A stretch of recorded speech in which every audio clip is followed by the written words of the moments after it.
Well, I want to honor Jared for having persisted in the face of the harassment that we've all heard about this morning, but I also want to thank you for having helped Jared prevail, because they did not cancel this conference, and this packed room is the proof of that. And, I think we all can take some comfort from it.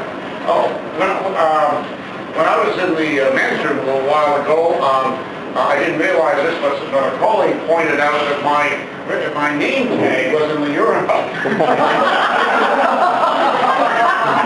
And I rather thought that my arch enemy from Canada, a fellow by the name of Richard Morgan, might well be on the way to do what he's been trying to do for years. Anyway, that's what I have a name tag on. When I spoke to an AR conference some years ago, I told the story of my friend Brad Love, who had been put into prison for writing letters. And I know some people found that hard to believe. They said, well, come on, that's not the whole story. They were threatening letters, right? Like sort of missives that went to the hotels. No, I said, I've seen them. I wouldn't have defended him if these letters were filled with, death threats and things like that. They were simply hardcore, sometimes blunt expressions of opposition to Canada's third world immigration policy. And these letters were sent out not to private individuals, but to politicians. Brad was simply availing himself of the time-honored, at least in the British tradition, right to petition your elected representatives. And for that, because his views were offensive, and he was a prolific letter writer of 10,000 years over a 20-year period, Brad was eventually charged under Canada's hate laws and given the stiffest term ever given to anybody under the hate law, 18 months in jail. Now, when I told that story, I could see the disbelief in some people's faces. I could also, even when I explained all the details, I guess they reluctantly accepted, well, that's the way up on the other side of the 49th parallel, but we have the First Amendment. Still feeling smart? They sure protected us, didn't they? Freedom of speech, as long as it's the right speech. No, we face on both sides of the 49th parallel, and our colleagues face in Europe the same pernicious, malicious enemy.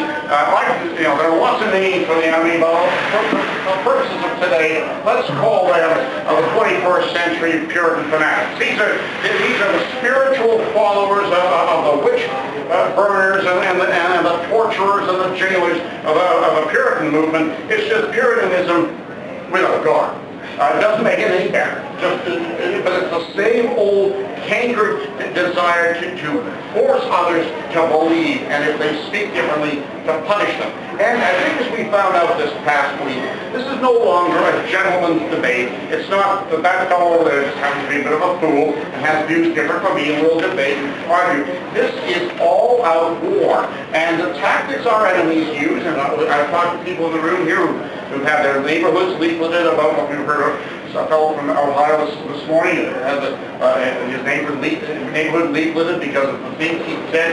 There is an effort not to shoot you down in a debate, which would be fair and fine, but an effort to destroy you, take away your job, take away your community reputation, take away your right to meet, perhaps even assault you physically.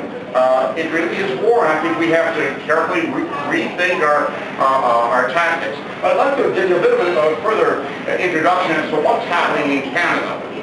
Actually, our enemies' tactics are very, very similar. I've seen the same story as the American Renaissance battle of the past couple of weeks played out in Canada in one form or another, and the tactics are really similar.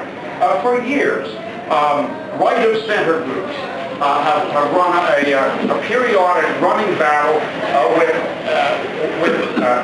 enemy groups that want meetings shut down. Now, they're not content to just have a little picket line outside of the meeting hall saying that we're all wrong for whatever reason. The ultimate goal is to prevent us from meeting.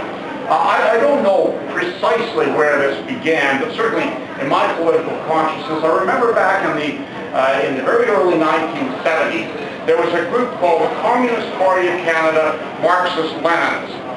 These were not to be confused with the Moscow communists. These people looked to Mao Zedong. for leadership.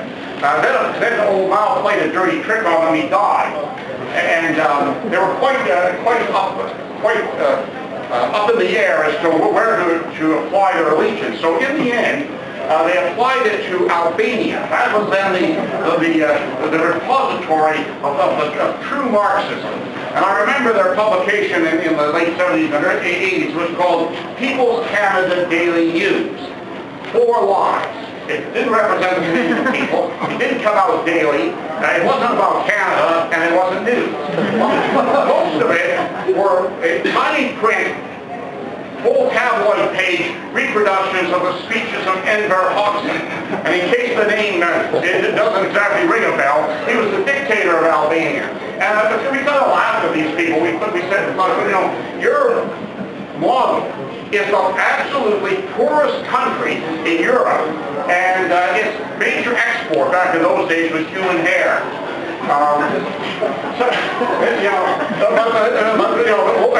As comical and ridiculous as it may be, they were a menace. They would show up with 2x4s outside of right-wing meetings, and they had a banner and a slogan that was repeated numerous times. Racists and fascists have no right to speak or organize. That was their theme. Well, okay, they were the street fringies, and I always said to groups I had any influence over in those days, don't duke it out with them. I mean, they come in, you've got to stop them, but it's a police matter. They're nuts. Many of them were druggies and so on. They're not the enemy. They're not the ones bringing in masses of third world immigration to Canada. They're largely powerless street people. However, those ideas did not originate with the followers of Enver Hoxha or Mao Zedong. Those ideas were already in the Canadian establishment. Racists and fascists have no right to speak or organize. You only thought you had freedom of expression. And you know, we do sort of kind of have a constitution. It's called the Charter of Rights and Freedoms. Yay! And it says so we have rights to freedom of speech, freedom of thought, freedom of assembly, freedom of religion, freedom of belief, etc., etc. Yay! Just like Americans. Oh yeah, well, there's a weasel clause. And the weasel clause is we have all these rights subject only to such restrictions as are demonstrably justified in a free and democratic society. I know you're falling asleep.